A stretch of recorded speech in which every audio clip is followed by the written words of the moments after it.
Hello, and welcome to another episode of Empower You podcast. I am your host, Michael Abney, and just shining the light on living life a little bit more consciously, and how we do that as we talk to amazing people all over the world with what they're doing and how they're integrating their passion in life into helping other people evolve. And that's a subject that's near and dear to my heart. And today, have my guest on today, Esther Avant, and she is joining us again today because we've had a podcast before, and I always encourage people to start messy, whatever they're doing, and just kind of go for it. And we did, and we had some technical difficulties and kind of learning the system, and you were so gracious to agree to come back. So we're just going to have another leveled up conversation today that you guys are going to get to part of that. We just shared before we started recording that it's like, I love these opportunities. Like this would have occurred like a fail before, or I did something wrong, or been embarrassed to ask you to come back because I did something. It's just like, no, we're all human and we're here learning and growing. And that's what this is all about. So thank you so much for coming back and sharing your wisdom with us today, and introduce yourself and the space that you're in. And let's dive in and have a really amazing, empowering conversation today. Yeah. Thank you so much for having me back. Same. Like you, was actually thinking about all the different ways, I've certainly had technical difficulties. And in the way I was looking at it was, I'm flattered that you asked me back, because you could have easily said, well, maybe it was for the best that terrible conversation got lost forever and we'll just move on. But I am flattered that it's worth a re-record. So my name is Esther Avant. I am a health and weight loss coach. I've worked in the industry for 17 and a half years in a bunch of different settings. I started off as a personal trainer in a commercial gym. I've worked corporate wellness. I've done boutique fitness. I've done local rec centers. And over the course of my career, I've evolved and taken on more comprehensive interests within the industry. So originally kind of really just personal training, branched into nutrition, which is obviously very related. But now my focus is more on the mental, psychological components that take the science of those things and help people actually implement them in their lives.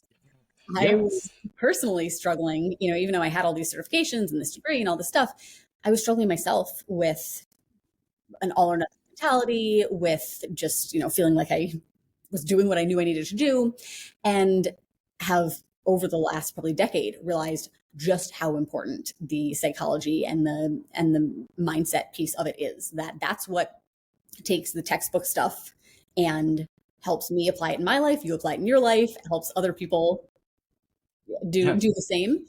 So the coaching that I offer now, I have an online health and weight loss coaching business. And what we do now is, kind of a one-stop shop. Yes, we cover the exercise. Yes, we cover the nutrition. Yes, we provide the accountability and support.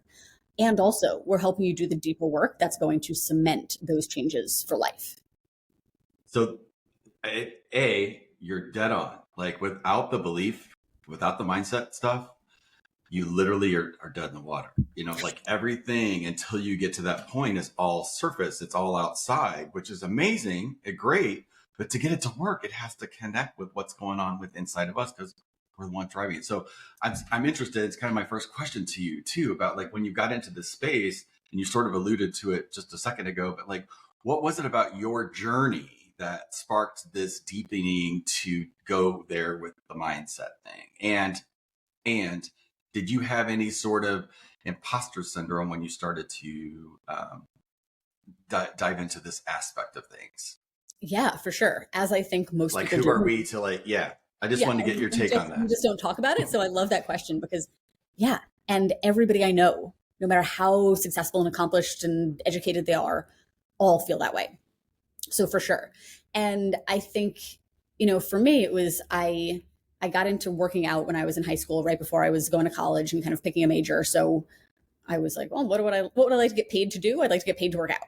So little did I know, I was basically signing up for pre-med programming and personal training. I had next to no time to work out myself, but that's what started me down that road. And it was sort of in the course of different transitions in my life. I moved from Boston to San Diego. I moved from San Diego to Virginia with my now husband.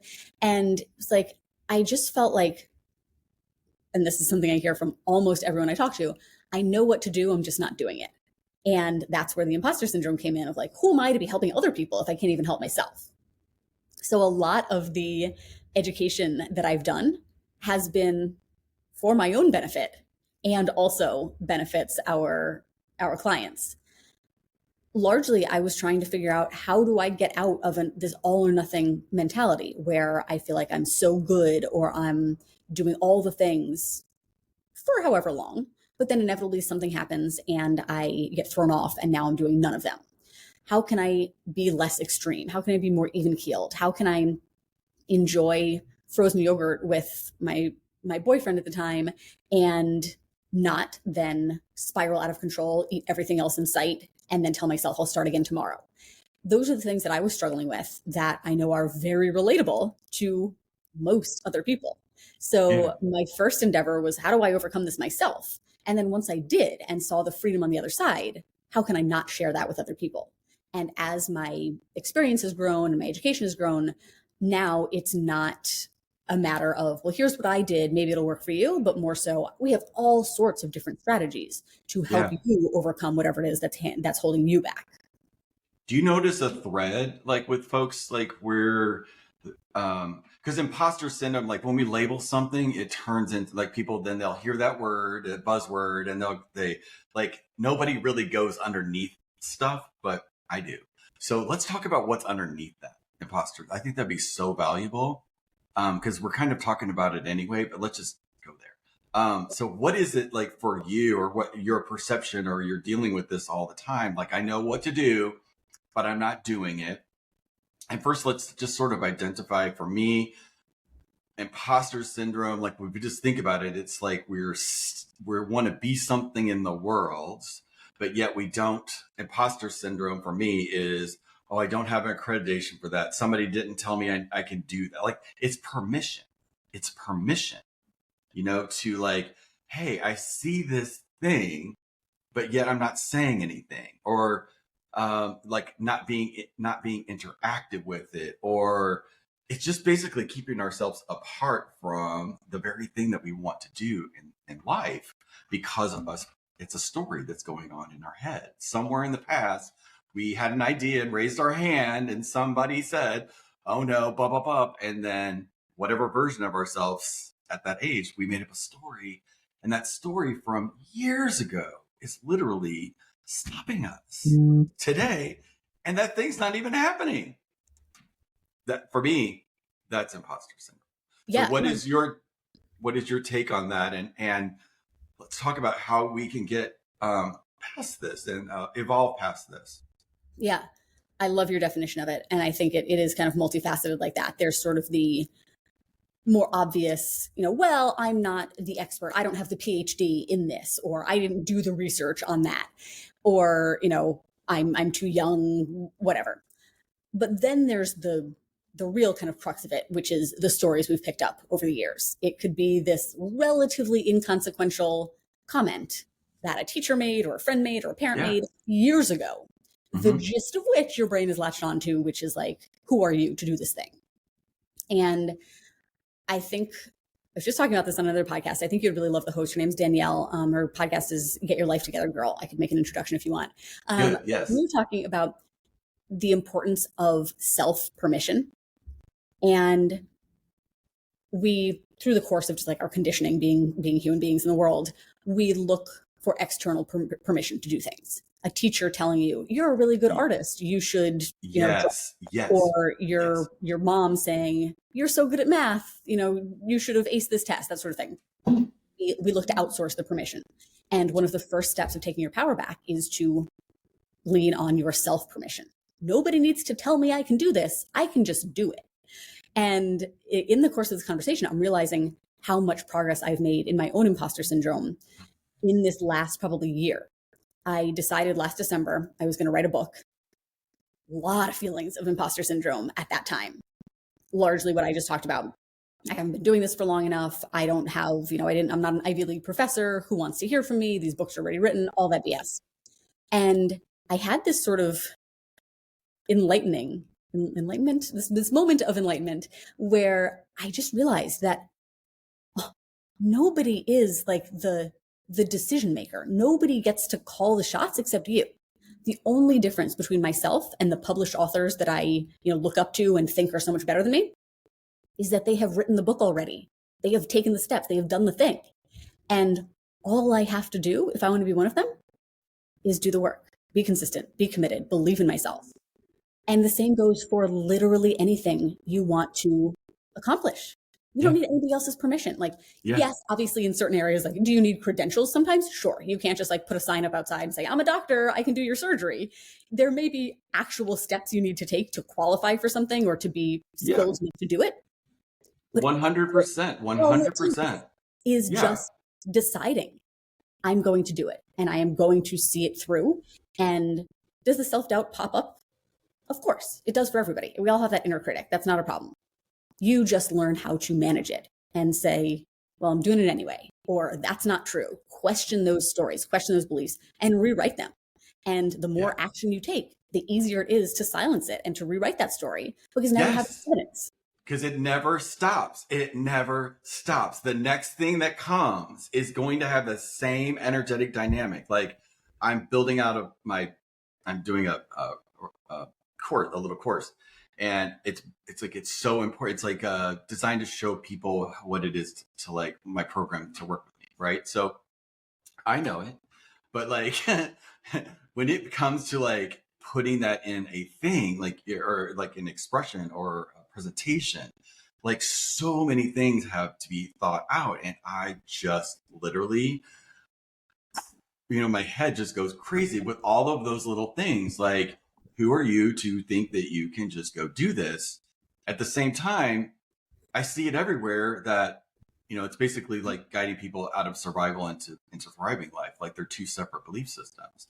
And you can't be in a thriving place in your life and still carry limiting beliefs about how you think life was based off of the past. Like it just doesn't work.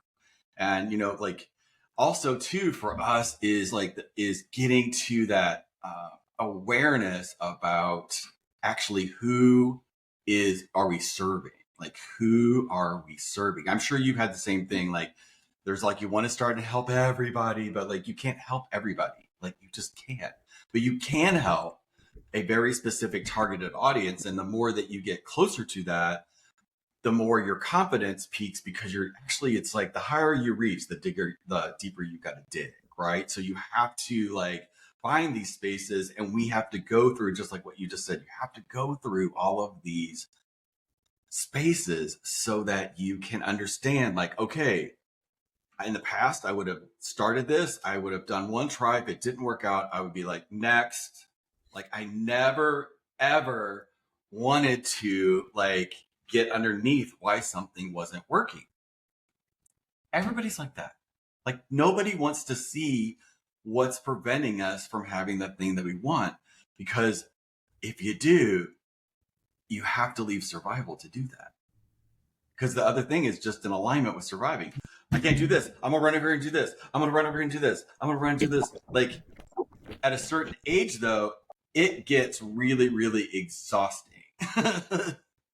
trying to survive everything. So like when you just like really get present to what's underneath, what's going on underneath, life takes a different path. Like it's not something to survive. It's like, oh my God, I get to learn, because that's the only two things happening. You're winning or you're learning. You're winning or you're learning. You're winning or you're learning. Boom. That's it. But we don't have those role models out there yet that's in the outside world that says that. It's like, can you imagine just like knowing as a child that you can never fail? Can you imagine that? Like, in saying that, I'm very conscious of how I talk to my almost 5-year-old son, because I know that, now what I know about brains, that, how impactful these years are. And that's something that I'm going to really try on with him, is talking about trying and learning and growing, and that, that there really is no such thing as failing. You touched on something that I wanted to go back to about awareness, that I feel like it can be such a double-edged sword, that a lot of times, we're just kind of like going through life. A lot of us sort of feel like we're along for the ride. We're just kind of hanging on and hoping to survive. When we start developing awareness, it can be really uncomfortable. It can bring up those sort of open wounds of, oh, this doesn't feel good. I don't like the awareness that I have now. I don't like knowing these things. I don't like Yeah. realizing these are stories that I've made up or that I need to do work with my past to overcome these. But you need that awareness in order to overcome and in order to move forward. You can't keep your head buried in the sand and hope that your life is going to change. It has to, they are flip sides of the same coin. And we have a term we use in coaching called compassionate ownership. And it's the recognition that you are the person who needs to change your life. No one can do it for you. And you can do it from a place of empathy and kindness and understanding, the same that you would give to another person. You can recognize my past isn't my fault. I can accept where I am now and not beat myself up about it. I cannot expect perfection, but also I'm going to take action to change things because that's the only way that it's going to happen. Yeah. That's so powerful what you just said about being uncomfortable. That's also another space. It's kind of ironic too. I catch myself in it all the time, actually, because I'm always throwing myself into something new that I don't know. So it's always uncomfortable. I've become used to that. In fact, that's when I know I'm on the right path, when I'm uncomfortable. But whenever you're like dealing with somebody that's, oh, I really don't want to be uncomfortable. I really don't want to be uncomfortable. And I'm like, you know what, honey? You already are uncomfortable. Your survival mechanisms has covered all that up that you just learned, and we call it stress. It's like, no, that's the part. Like, this is the part. This is the part where the rubber meets the road. It's always going to be uncomfortable. And instead of like something to resist, it's something to embrace because it means that you're in life. It means you're in the action part. That's when it happens. All of this avoidance stuff is like, you're either on the court in life or you're in the bleachers watching. Like there's not one of the two, right? It's like either an action or you're watching. And the world has enough watchers that does absolutely nothing except for keep everything stuck in place. So it's like, what are you going to do? Who are you going to surround yourself with? Who are you going to get coached by that's going to guide you through that process where you start to learn that it is absolutely perfect, that you're uncomfortable as all get out in life, because it's the point. It's the point of it. It's how we know we're alive. Yeah. So like, how do you deal with that? Because it's a real, I know when I was dealing with all of my weight things and like, I always felt like shit. I never thought I would ever get there. Like I never dreamed in a million years how it would ever like unfold that I'd get at some sort of mastery with that. But like, I remember all those spaces and where my head was at and how uncomfortable it was to get measured and God, like all of the stuff, the years that I've been trying to master, like, being healthy, or actually it's feeling okay in my skin. I do not feel okay when I'm overweight. Like I just don't. I feel like I'm walking around with bags of crap on me. Like it just doesn't feel comfortable. And when you don't feel comfortable, this is a different context of comfortable, like inside your skin of your body, you're never going to be able to connect with your confidence, your authenticity. Like there's always some sort of cover up to hide the fact of, this is what's going on right now. We don't talk about that. How do you deal with that with people that you're working with? Because that's a huge, huge barrier. Yeah. I think the first piece is the compassion, is the acceptance that I don't have to like where I am right now, but I do need to accept that it is where I am right now. And I need to let go of the negative energy that I'm spending on beating myself up about it or blaming others.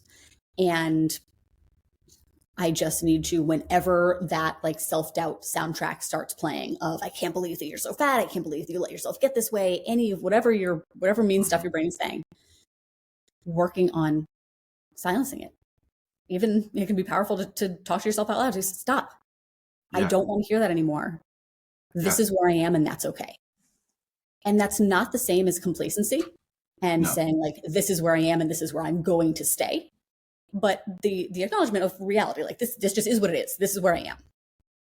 And then the ownership of moving forward. Given that this is where I am right now, what is the next small step towards where I want to be? I don't need to know all the steps. I don't need to be perfect in executing them, but I do need to keep going. And to remind yourself whenever the negativity of I'm not good at this is taking too long, I should be better, yada, yada, yada, any of that, you just remind yourself, it's okay to be a beginner. I don't need to be perfect. I'm learning, I'm growing. My success is inevitable. Yeah. You get to choose those thoughts. That's one of the most powerful realizations that I have had in my own personal development and in coaching, is that we have agency over our thoughts. And just like you were talking about, we have these beliefs we've picked up on that we don't even realize are made up. We take them as dogma. We think everybody feels the exact same way. This is just how life is. And it's both uncomfortable and very empowering to realize that you can just change that. There's a quote that I love that I always butcher. I can't remember even who said it or exactly what it is, but the gist is that you can't stop a bird from landing on your head, but you can prevent it from building a nest in your hair. And I love that comparison to our thoughts. You cannot, nor is the goal ever, to prevent a thought from coming into your head. It's like when somebody talks about meditation, they're like, oh, I can't clear my mind, I have too many thoughts. Like, that's not the point. The point is to see the thoughts, let them go. So whatever pops in your head, okay, so be it. Once that thought is in there, you decide, is it on a conveyor belt right out the other side? Or is it getting comfy in there and nestling in for a lifetime? And once you realize that, once you have the power to just decide, nope, that one's not welcome here, and you can replace it with something else, it is just a matter of repetition. Every single time the old thing comes up, you usher it out and you say the new thing. And eventually you tip the balance to the new thing. Yeah.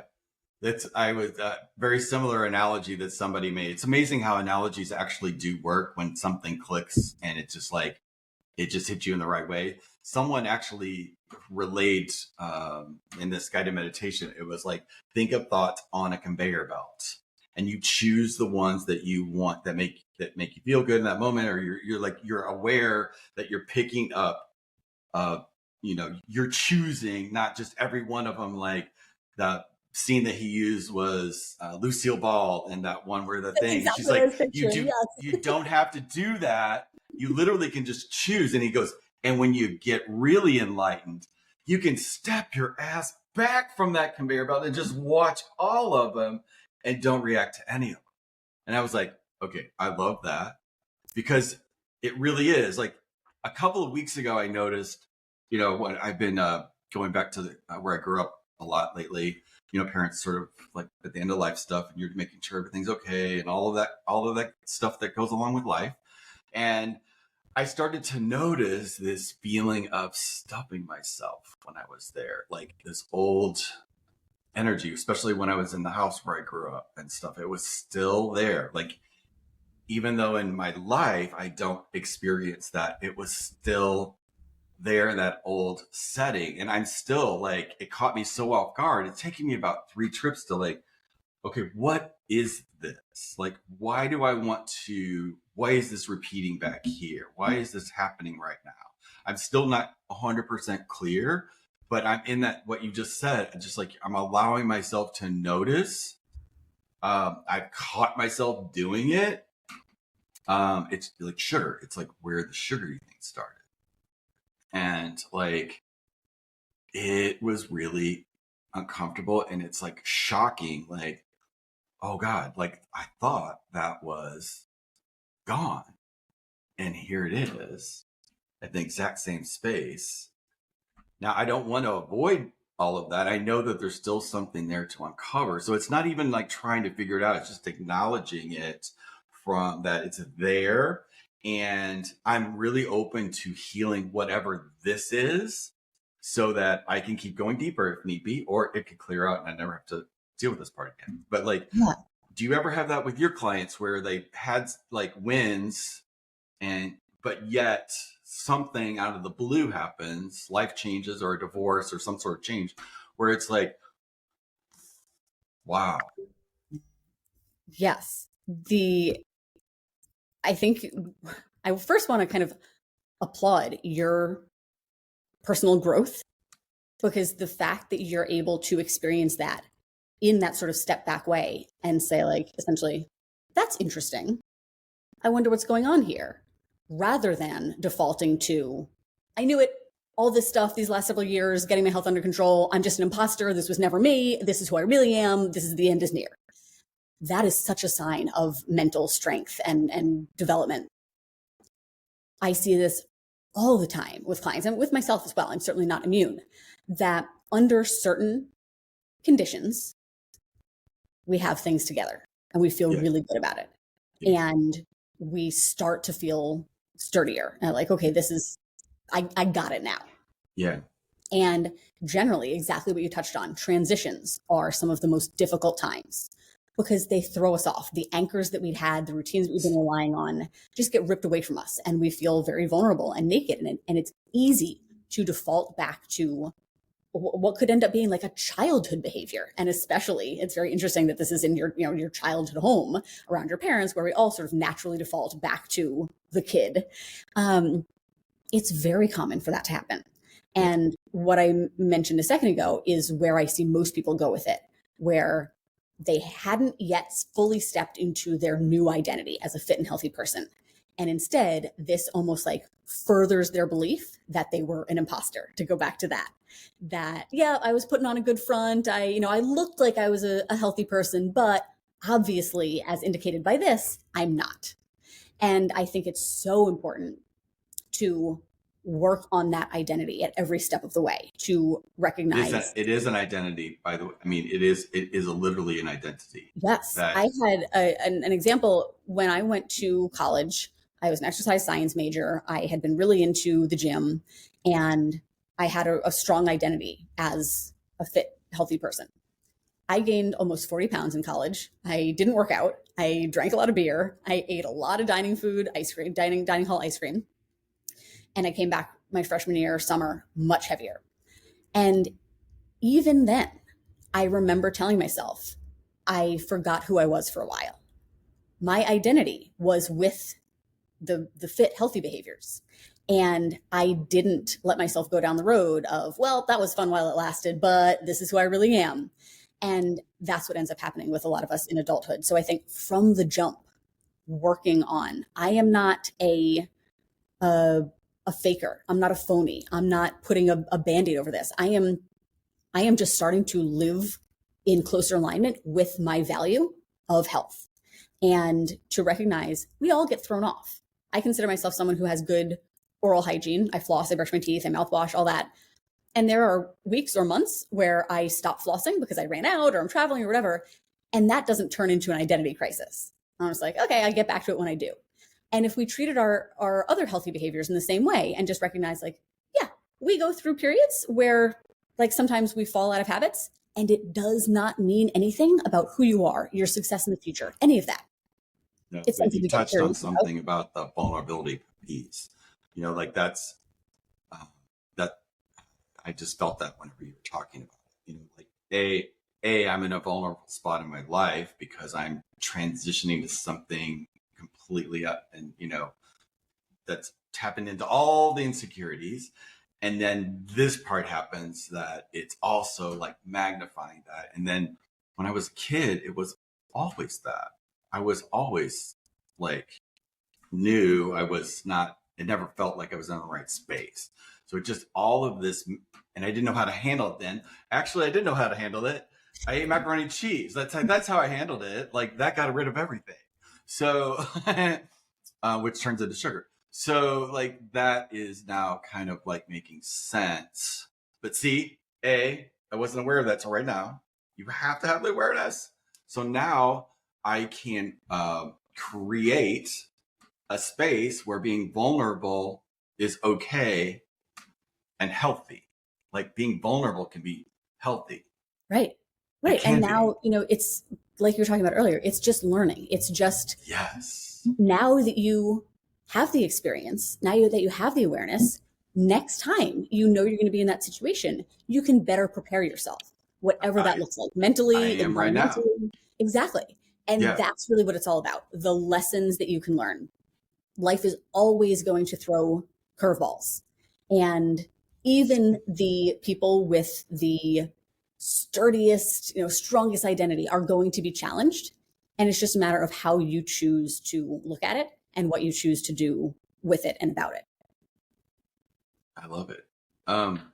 What else is happening in your world, like besides like all of this? Since we last spoke, like has there been anything that's been that shifted or expanded? Or I feel like we're all in this space of everything's expanding. So always Yeah. kind of, is that happening to you? Is that like, are you being pulled, to be that bigger, grander version of yourself, or what's that look like for you in your life? Yeah. So we're in a major transition. When we talked last, we had recently moved back to the US from Germany. Now at the time we talked, I was in California. Now I'm in Maine. Our whole life is sort of in upheaval. All of our stuff is in storage. We likely won't have a permanent house for another probably 6 months. My husband is traveling for work for the next 4 months. I have a son starting kindergarten. That's been a whole thing. I'm with my dad in my childhood home. That's been a whole thing. And there's just been like a lot of life stuff. And I think the expansion and the opportunity for me right now has been balancing my job and my business and my career that's very important to me with other aspects of my life that have been underdeveloped, largely due to being in Germany. I didn't have deep friendships. I wasn't around family. So now I'm around my friends who I've known for 30 years. I'm with my dad for the longest period of time. We've been together since I was in college.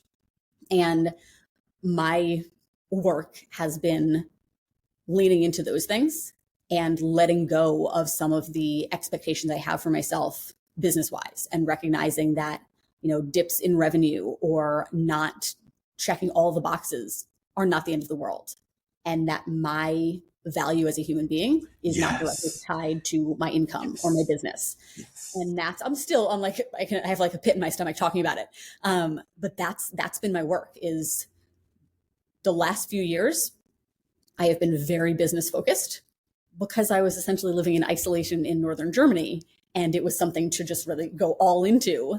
And now I'm needing to recalibrate all of the different components that make me a person. And that's tough. It is. It's like you're transforming whether you think you are or not. But like what we never really take into consideration is how that there are certain aspects of our world, our external world, that rely on us to keep it in sync with where we are energetically. Like it used to never bother me to have things askew, like around me in my house. Like now, no, everything, no, no, it's space. I want it to match what's happening up here, or that something that normally would never be an issue or stop or anything like that, or an irritation. It's intensified. Like the smallest amount if I veer like just a little bit off my focus, I feel like crap.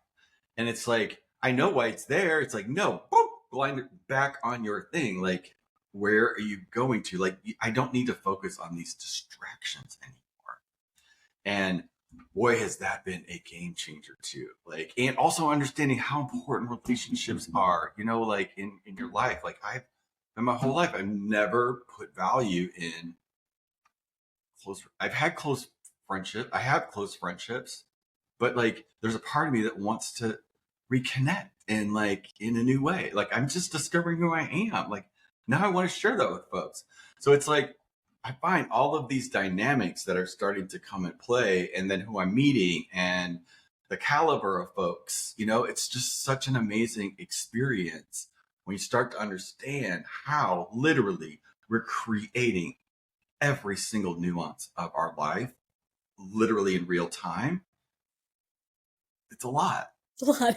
It's a lot. But I know in my heart that's where we're going. Like And it's okay to understand that. I believe we're going to be in a world one day where we just get who we are energetically, and it's just natural as breathing to empower everyone around us, because we're just empowering ourselves. Like this survival stuff just doesn't exist anymore. Like there's no room for it anymore. It's just, I feel it everywhere that I look. But it is a damn journey from going from one space to the next. And I believe we somehow provide a context for that to exist for people wherever they're coming. Like they come to you for the weight loss, but you now know that it's mindset. People come to me to like, manifest something in their world, but it's at the belief level, like it's all at the level of belief.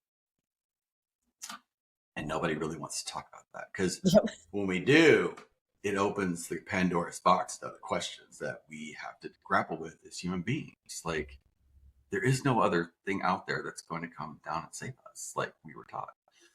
And that's uncomfortable. Yeah, this is it. That's uncomfortable. This is it. You get to make what you want. And going back to kind of that double-edged sword, like that's scary. And it's also really exciting that, truly, no matter what position you're finding yourself in now, no matter how stuck you feel or unhappy you feel, you're never stuck. There's always something that you can do. And it really is just a matter of deciding. Yeah. Well, another beautiful conversation. I know this one recorded. I can see all of it. Yay. And you never blinked out on me. So I think we're 100% good. I just want to say thank you so much for coming back and sharing this insightful conversation. I just believe that, taking care of ourselves is just such an important part. And no matter what the problems are that we face in life or the obstacles and stuff, they're all there to help us literally evolve. They're the stair steps to us ascending. And you have to become aware, and having powerful conversations is a beautiful way to start doing that. So if you guys are somebody that is listening in today and may have dropped in on this conversation because you're dealing with a weight issue or working out, or like Esther said, that you know all the things to do, you just don't know why you're not doing it, there's a reason. And it's at the level of belief. So thank you so much for being here today. I appreciate you coming back and having this amazing conversation with me. Thank you so much for having me. You're so welcome. Guys, hope you got great value out of today. I appreciate you listening in. Let us know what you got in the comments below, and I will link Esther's information also in the description box. You should reach out to her and have a conversation on your own. So that's it for now. We will see you on the next one. Bye, everyone. Bye.